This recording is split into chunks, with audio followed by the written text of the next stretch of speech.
Good morning, everyone. Good morning. Welcome back to Ayurveda Scholars Channel, non-stop solution for BMS second year. Today we are covering a very new drug that is the Malvaceae family. और इस family में दो drug आती है. The first one जो आज हम complete करेंगे दैट इज जपा and the second one is बला, जिसकी वीडियो जो है वो क्या आएगी नेक्स्ट सेशन में हम उसको कंप्लीट करेंगे. अगर मैं बात करूँ जपा की, तो जिस तरीके से आप इसका आइडेंटिफिकेशन देख रहे हैं, तो ये कितना प्यारा सा और कितना क्या है बड़ा सा फ्लावर होता है, यानी कि आकर्षक फ्लावर होता है ना बच्चों. क्या होता है? आकर्षक फ्लावर होता है. इसका बोटेनिकल नेम होता है हिबिस्कस रोजा सिनेनिस. ठीक है, क्या होता है? हिबिस्कस रोजा सिनेंसिस इसका बोटेनिकल नेम होता है. अब आ जाते हैं हम इसके परिचय के ऊपर. तो इसको गुड़हल भी कहा जाता है. क्या बोला जाता है कि अदर नेम इसका गुड़हल भी है. ठीक है, इंग्लिश में बोला जाता है इसको चाइनीज हिबिस्कस. क्या बोलते हैं बच्चों? चाइनीज हिबिस्कस बोला जाता है. और शू फ्लावर्स इसको बोलते हैं. हिबिस्कस रोजा साइनेंसिस इसका बोटेनिकल नेम हो जाएगा. अब आ जाते हैं हम मेन पार्ट के ऊपर कि भाई ये जो कुल है इसको कार्पस कुल भी बोला जाता है. वेरी वेरी इंपॉर्टेंट, इसको कार्पस कुल भी बोला जाता है. और फैमिली इसकी हो जाती है मालवेसी फैमिली. और ये उष्ण कटिबंधीय क्षेत्रों में पाया जाता है. कहाँ पाया जाता है? उष्ण कटिबंधीय क्षेत्रों में पाया जाता है. भारत में तो ये सर्वत्र आपको मिलेगा और है garden plant. Very very important. ये इसको बनाता है इजीली अवेलेबल औषध. क्यों? क्योंकि ये क्या बोल रहा है कि ये गार्डन प्लांट है, यानी कि जो गार्डन्स होते हैं वहां पर इसको जनरली जो है लगाया हुआ ही होता है. आप गार्डन में जाएंगे तो आपको क्या है, एक वो जो सदाबहार के प्लांट होते हैं ना, बहुत छोटे छोटे से व्हाइट एंड पिंक कलर के, एक आपको जो है एक गुड़हल का प्लांट आपको दिख ही जाएगा. ठीक है, तो वो एक दो प्लांट लगाकर अपने क्या क्या बना लेते हैं? गार्डन बना लेते हैं ना, गार्डन बना लेते हैं वो लोग. सिनोनिम्स की बात करते हैं तो उसको जपा कहा जाता है क्योंकि पूजा में यूज होता है. ठीक है, इसको त्रिसंध्या बोला जाता है क्योंकि तीनों संध्याओं में ये पौधा क्या होता है? खिला रहता है. औंड्र पुष्प बोलते हैं क्योंकि इसके जो पुष्प होती है उसकी आकृति किसके समान होती है? औंड्र यानी कि वृष्टाकार होती है. और इसकी दो प्रजाति बोली गई है. पहली प्रजाति इज सीताक है, दूसरी प्रजाति इज रक्त पुष्पी, यानी कि एक रेड कलर का फ्लावर होता है बच्चों, एक व्हाइट कलर का फ्लावर होता है ना. एक प्यार का फ्लावर होता है बच्चों, एक दोस्ती का फ्लावर होता है ना. क्या होता है? एक दोस्ती का फ्लावर होता है. तो जो प्यार का फ्लावर है वो बहुत आकर्षक होता है, बहुत ही अच्छा. और हमारे क्या होता है? लाल वर्ण का होता है. जबकि जो दोस्ती का फ्लावर होता है वो क्या होता है? प्योरिटी के साथ कैसा होता है? सिताक है, यानी कि कैसा होता है? व्हाइट कलर का होता है ना बच्चों. आगे बढ़ते हैं हम इसके वानस्पतिक स्वरूप के ऊपर. तो देखो बहुवर्षायु गुल्म है. क्या है बच्चों? ये गुल्म है. 5 से 8 फीट इसकी हाइट होती है. और इसके जो किनारे हैं, यानी कि इसकी पत्तियों के जो किनारे हैं वो कैसे होते हैं? देखो इस तरीके से कैसे होते हैं? दंतुदार होते हैं ना. कैसे होते हैं? दंतुदार होते हैं. और अगर आप उसको टच करेंगे, क्या करेंगे बेटा? टच करेंगे तो ये स्निग्ध होते हैं और गहरे रंग के होते हैं. कौन से?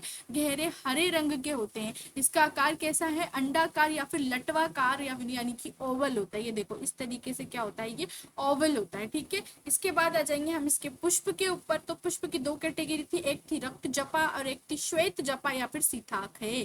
पुष्प की बात करेंगे तो घंटाकार होता है, यानी कि बेल शेप्ड होता है. कैसा होता है? बेल शेप्ड होता है. लाल जो रंग है, ठीक है, के मध्य में क्या होता है? एक लंबी स्त्री केसर नाल निकलती है, यानी कि ये क्या है? This is a stigma part. की क्या है?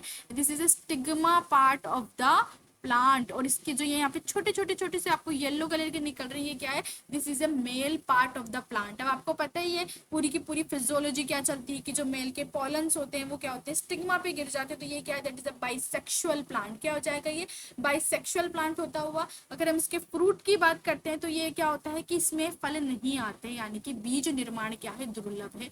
वेरी वेरी इंपॉर्टेंट थिंग कि जो ये है इसमें फल नहीं आते. हिबिस्कस में क्या आते हैं? फल नहीं आते बच्चों, है ना. अगर हम इसके रसपंचक की बात करते हैं तो देखो बहुत ही अच्छा. स्लाइड की जो है तारीफ करते हुए जो है सभी बच्चे क्या करेंगे? 3-3 लाइक करेंगे आज वीडियो को. ठीक है, अगर हम बात करते हैं रस की तो कषाय और तिक्त रस प्रधान होता है. कैसा होता है बच्चों? कषाय और तिक्त रस प्रधान होता है. I just nice. हाँ, कषाय और तिक्त रस प्रधान होता है. गुण की बात करते हैं तो लघु और वृक्ष गुण होता है. कैसा होता है बच्चों? लघु और वृक्ष गुण होता है. नालायक को मुझे पता है कि यहाँ पे ये एक मार्क लगा हुआ है तो तुम लोग क्या हो जाएंगे? डिस्ट्रैक्टेड हो जाओगे क्योंकि तुम्हारे पास तो क्या एक बूंद भर का भी क्या है? फोकस नहीं है. तो चुपचाप से जो मैं पढ़ा रही हूँ वो पढ़ लो, लेकिन नहीं वो जो वहां पर एक मैंने मार्क बना दिया तुम लोगों को वही देखना है. बहुत अच्छे से जानती हूँ मैं तुम लोगों को. आज जो स्टार्ट करते हैं वहां पे क्या था? रस है, कषाय रस है और तिक्त रस है. क्या है बच्चों? कषाय रस है और तिक्त रस है. गुण की बात करते तो लघु और वृक्ष गुण है. विपाक की मैं बात करूं तो विपाक क्या है, कटु है। क्या है बच्चों, कटु विपाक है। और कैसा है, खूल है। क्या है, बहुत ज्यादा खूल है। और प्रभाव इज वेरी वेरी इंपॉर्टेंट कि ये क्या है, कैशी है, यानी कि आपके बालों को बढ़ाने का काम करेगा। तो बालों के लिए उत्तम टॉनिक हो जाएगा, क्योंकि कफ और पित्त का शमन कर रहा है। तो कार्डियो प्रोटेक्टिव है। क्या है बच्चों, कार्डियो प्रोटेक्टिव है। और रक्त स्तंभन करेगा, क्योंकि तिक्त रस प्रधान होता है। और मल और अन्य कर्मों में ग्राही है, मूत्र संग्रहणीय है। स्त्री रोगों में अपन ने बात करी थी कि ये क्या होता है, फीमेल्स यानी कि क्या है, फीमेल्स में बहुत ज्यादा उपयोगी है। तो प्रदर में यानी कि ल्यूकेरिया या फिर मेनेरेजिया यानी में अत्यधिक लाभकारी है। इंद्रलुप्त हो जाएगा, यानी कि एलोप्शिया में, पालित्य में। पालित्य क्या होता है कि जब समय से पहले ही बाल क्या हो जाना, सफेद हो जाना, दैट इज क्या हो जाएगा, पालित्य हो जाएगा। और इंद्रलुप्त का मतलब होता है जब क्या हो जाना, बालों का नहीं आना या बालों का ग्रोथ रुक जाना। मूत्र रोगों की बात करते तो यूरिनरी रिटेंशन और प्रमेह विकारों में भी उपयोगी हो जाएगा। और अर्श और प्रदनजन्य में क्या होता है, कमजोरी में भी उपयोगी होता है। अब देखो बहुत ही अच्छी स्लाइड है आपकी। थेरेपेटिक यूजेस क्या बोल रहा है कि जो प्रदर रोग होते हैं ना, उसमें क्या करना है आपको, जपा पुष्प लिया, उसका आपने कल्क बना लिया। कैसे बना लिया आपने कल्क, उसको मर्दन कर लिया तो कल्क बन जाएगा। अब उसके कल्क करने के बाद में दूध के साथ में उसका सेवन करना है। अगर आपको क्या हो रहा है, हेयर लॉस हो रहा है बच्चों, तो जपा कुसुम को गोमूत्र के साथ पीसकर सिर पर क्या करना है, लेप करना है। क्या करना है, जपा कुसुम को किसके साथ पीसना है, गोमूत्र के साथ पीसकर। और गर्भ निरोध यानी कि ऋतु काल में जपा कुसुम के विशिष्ट प्रयोग से गर्भ धारण रुक जाता है। Very very important, this is contraceptive drug है ना बच्चों, that is a contraceptive drug. और जपा कुसुम से सिद्ध किए हुए तेल को सिर पर लगाने से शिरो रोग भी क्या होते हैं, शांत हो जाते हैं। इसके बाद आ जाता है उपयोगी भाग, तो इसका पुष्प यूज होता है ना बच्चों।